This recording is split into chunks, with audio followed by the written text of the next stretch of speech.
Baiklah, assalamualaikum warahmatullahi wabarakatuh. Selamat malam Ibu Erna Mulia. Sebelumnya perkenalkan, nama saya Septian Putra Andalas. Saya dari LPI 5B Malam dengan nomor NIM 413221164. Pada kesempatan kali ini saya akan melakukan presentasi terkait tugas asesmen tengah semester, negosiasi, kreativitas dan inovasi. Kelebihan dan kekurangan saya dalam melakukan negosiasi. Yang pertama yaitu kelebihan, terdapat 3 poin. Yang pertama, keterampilan bersosialisasi.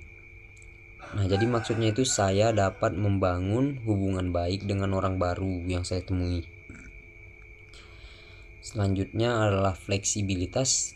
Nah, fleksibilitas ini yaitu saya mampu menyesuaikan strategi negosiasi dengan situasi tertentu.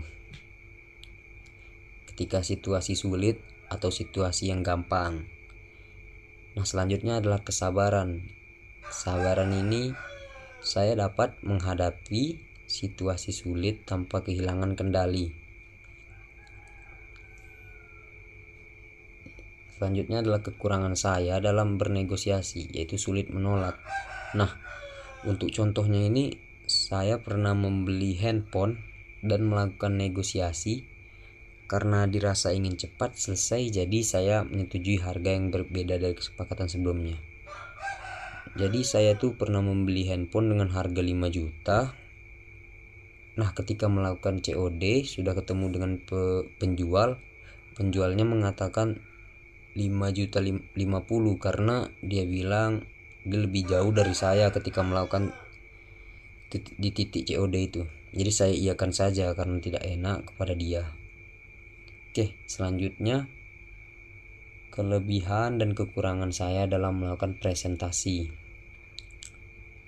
Kelebihan saya ini cuma satu ya dalam melakukan presentasi, yaitu penguasaan materi. Nah, jadi saya biasanya sebelum melakukan presentasi, saya banyak melakukan latihan di depan cermin atau membaca ulang materi-materi yang akan saya presentasikan. Nah, untuk kekurangannya yaitu terdapat 3 poin. Yang pertama, kaku dalam penyampaian. Ya, ini biasanya saya kaku biasanya ketika melakukan presentasi offline. Selanjutnya adalah gugup juga biasanya saya terjadi ketika saya melakukan presentasi offline, dan karena terlalu banyak melihat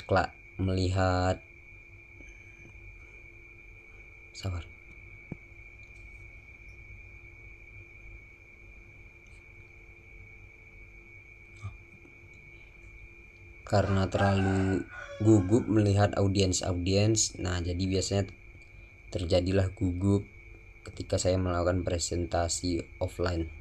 Yang terakhir adalah takut gagal. Nah, takut gagal ini biasanya diiringi dengan overthinking, yang dimana saya berpikir seperti gimana sih kalau gagal, aku bakal diejek atau gimana, atau aku bakal dijelek-jelekin. Nah, itu. Nah, jadi contohnya itu saya pernah melakukan presentasi kelas. Saat mempersiapkan presentasi saya merasa gugup dan panik.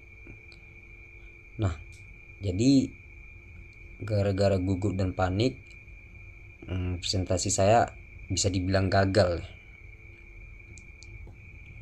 Oke, lanjut ke aspek yang perlu ditingkatkan, yaitu dalam presentasi kepercayaan diri. Ya, saya memang perlu meningkatkan kepercayaan diri. Yang kedua, pengelolaan waktu. Pengelolaan waktu itu lebih ke sering-sering melakukan presentasi sendiri di rumah atau mengikuti kegiatan-kegiatan organisasi. Untuk di bagian aspek yang perlu ditingkatkan di negosiasi itu fokus pada kebutuhan sendiri. Nah, ini saya lebih ketika saya kesulitan untuk menolak, jadi saya harus berpikir fokus pada kebutuhan saya sendiri. Selanjutnya belajar mengatakan tidak. Oke, contoh aspek yang perlu ditingkatkan. Yang pertama yaitu banyak melakukan latihan presentasi. Yang kedua, pergi ke pasar untuk berlatih bernegosiasi. Yang ketiga, melakukan kontak mata dengan audiens. Yang keempat, alihkan fokus dari rasa gugup ke pesan yang ingin saya sampaikan. Berikut adalah hasil presentasi saya. Mohon maaf jika ada salah kata. Sekian dari saya, terima kasih. Assalamualaikum warahmatullahi wabarakatuh.